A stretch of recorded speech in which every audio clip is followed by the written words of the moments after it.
Hello, welcome to the Indie Ocean.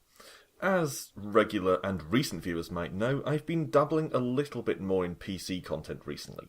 Traditionally, I go for Xbox content, but I'm pushing into the PC a little bit. Anyway, this is a game that came to my attention yesterday thanks to some attention from much larger channels than mine. But it seemed like the sort of thing that might be up my street, so I gave it a little go myself, and so far I'm enjoying it. Now, since my Doom Let's Play, or Doom the Roguelike Let's Play, has fallen by the wayside for the time being, thanks to a series of errors that frankly just pissed me off and cost me all patience I had with the game for now, I'm going to plunge into this as a new series. Now, bear in mind, I've only played this once for about 15 minutes so far, so it's going to be pretty much blind. Very, very bland title screen, you'll notice. There is a little bit of background story, which I'll show you here. No, that's not the one. That's the one. Teleglitch is the game, incidentally. I don't think I introduced it. So, it's a military research and training facility in deep space. Researching teleportation technologies, necrotic tissue activation technologies, genetic research, military experimentation and training for robots.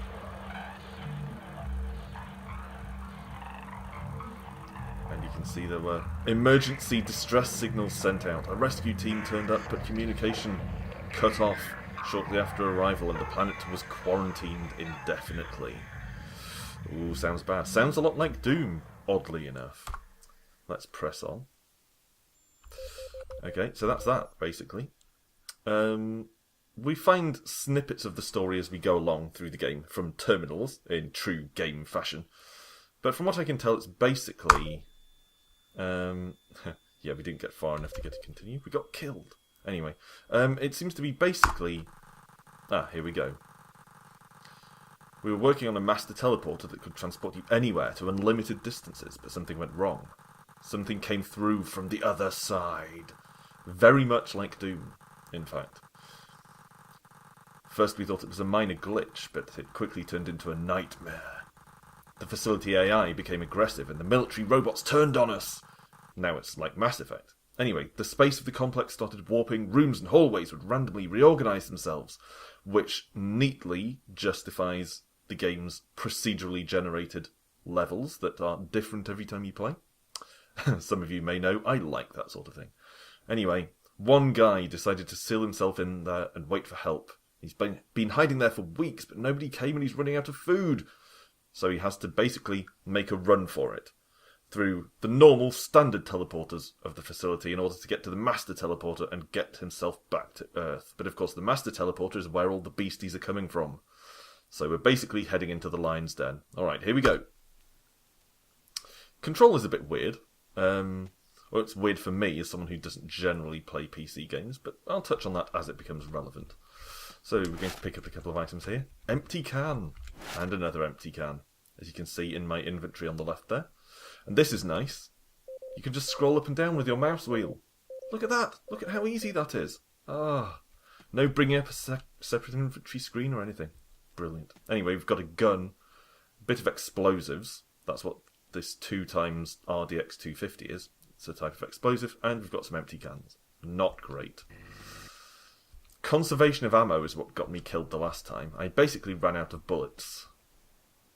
And I think that's something that's probably going to be a persistent danger. Ammo seems very thin on the ground. Anyway, again, layout is different to the one time I've played this previously, because it is to some extent procedurally generated. Right. Yeah, basically just head to the right here. I can hear things moving. Where are they? Where are they? Oh no, it's that. Horrible monster wall. Okay, so I'm moving around with W, A, S and D, the standard PC movement controls. I'm looking around, or at least moving my pointer around with the mouse, as you might expect. But you have to draw your weapon and aim by holding down the right button, and that slows your movement as well. And then while you're aiming, you press the left mouse button to shoot. Anyway, read this terminal. Short-range teleportation was achieved with the help of brilliant particle physicist and brain surgeon, Edwin Schmedsov. I don't know. Teleportation had always been held back by a requirement for hyper-difficult mathematical calculations which were needed for calculating each teleportation jump. Wow, this one's going on a bit. They're usually a lot shorter than this. Anyway, they solved the problem by copying the structure of human brain cells and using it as calculation hardware blueprints for the device. The limit of teleportation range is determined by the single fact that each kilometre of extra distance makes the required calculation more difficult. Fascinating. I mean, it's nice background stuff, and if you like reading the codex in games like Mass Effect, then you'll probably enjoy these entries. Whoa! Okay.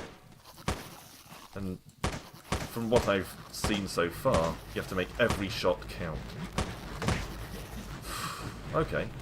Squandered a lot of bullets. Let's have a quick reload. But at least I'm alive. Only took one hit. Oh god, more beasties. Crap. I'm a bad shot at this, incidentally. This run could be very short or very long, depending on how lucky I get. Because it won't be skill, I can tell you that much. Okay, what's this? Oh, shit. Get away. Stop punching me. Oh, man. Enemies are such a pain to kill in this. Because they dodge and weave all over the place, as you've seen. Anyway, grab this thing. Nail box. Box of nails. This might give us the chance to have a look at one of the other things the game does, which is crafting. So from our two RDX 250 explosives, we can create an RDX 500, which is basically the same thing but bigger, for a bigger boom. Or we can create nail ammo, although we don't have a nail gun to put it in, so let's not bother.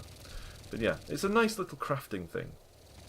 It's quite easy to follow because you press C, and then you get a list of things that you can craft, and it shows you what the individual components are. So it's a lot less confusing than I typically find crafting in games. I always like the idea of crafting, but the way it's executed tends to be deeply confusing. What's this? I know you can blow up some walls. This looks... Look at it, the way that shard of light is going in there. It looks like this might be a destroyable wall. What does the map say? Yeah, it looks like there's something back there. There's a grey blob further back. So I'm going to try... I don't know if I need to make a bigger explosive. Let's try using the small ones. And we do that by selecting it from the inventory, and then shooting it like it's a gun. That has quite a short range. But you only get a 1 second fuse, so run away.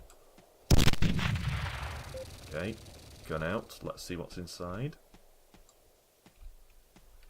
Nothing. Oh, it's another one. Shit, we're going to use up all our explosives doing this. Oh well. Okay. But we're getting all sorts of good stuff from in here. Sort of. Tube. Now, I would think nothing at all of the tube. I would think, crafting material, probably. I happen to know from my first play that you can use that to make the nail gun, in combination with other things. But I also know from watching the video that introduced this game to me, by a certain Northern Lion, that you can use the tube as a melee weapon if you find yourself in ammo problems. So anyway, read this terminal. Note to self by scientist number 84 in the chemistry sector. The standard Militech canned meat given to reactivated combatants contains artificial smell enhancers that make the food extremely desirable for the units. I've received information that some guerrilla human armies fighting against Militech supply... yeah, on and on and on. Okay. So basically, the canned meat we find lying around here can act as bait. So that's a bit of background info, like the previous terminal, but it's also something practical that we can bear in mind. What's this? Contains items, more explosives, and some bullets. Very welcome haul, since we had no explosives and we were starting to run out of bullets. Let's go this way. The levels seem to be really big in this. I mean, look. All over the place. Huge. Anyway. Oh, shit. Where did you come from? Stop running around. God, let's get my tube out. Oh, that's not something I ever expected to say. Okay. Ah, shit! I accidentally stood on some explosives. Oh, you can melee without having to get the tube out. So it's not the tube at all! Ah. Anyway. I accidentally placed some explosives and stood on them, which dropped me down to 5 health. Let's use this medikit. And another one. Alright. Here we go. No. Get back.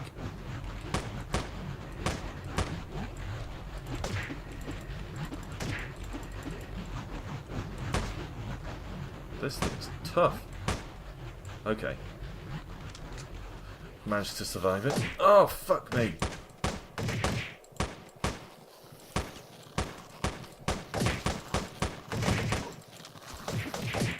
Oh. And that's it for my first attempt at Teleglitch. And the game mocks me. Nobody dies without the last breath. Everyone has this one chance to still be a part of life and breathe out their last lungful of air. Like saying a goodbye. You're dead. Thank you. Anyway, that was about as short as I expected. Hopefully we'll do better the next time round. For anyone who's at all interested in playing this game, I'll put links to where you can buy it below. I paid, I think, $7.99 for it, which seems quite steep when you look at the overall presentation of the game, which isn't bad, but isn't very flash either. But the game stands to provide a lot of time, a lot of gameplay time, so maybe $7.99 isn't a bad investment. Anyway, there is a free demo as well if you go to the developer's website. So I'll link all of this below, and thank you for watching, as usual. Rejoin me the next time for more Teleglitch and undoubtedly more undignified deaths. See you then.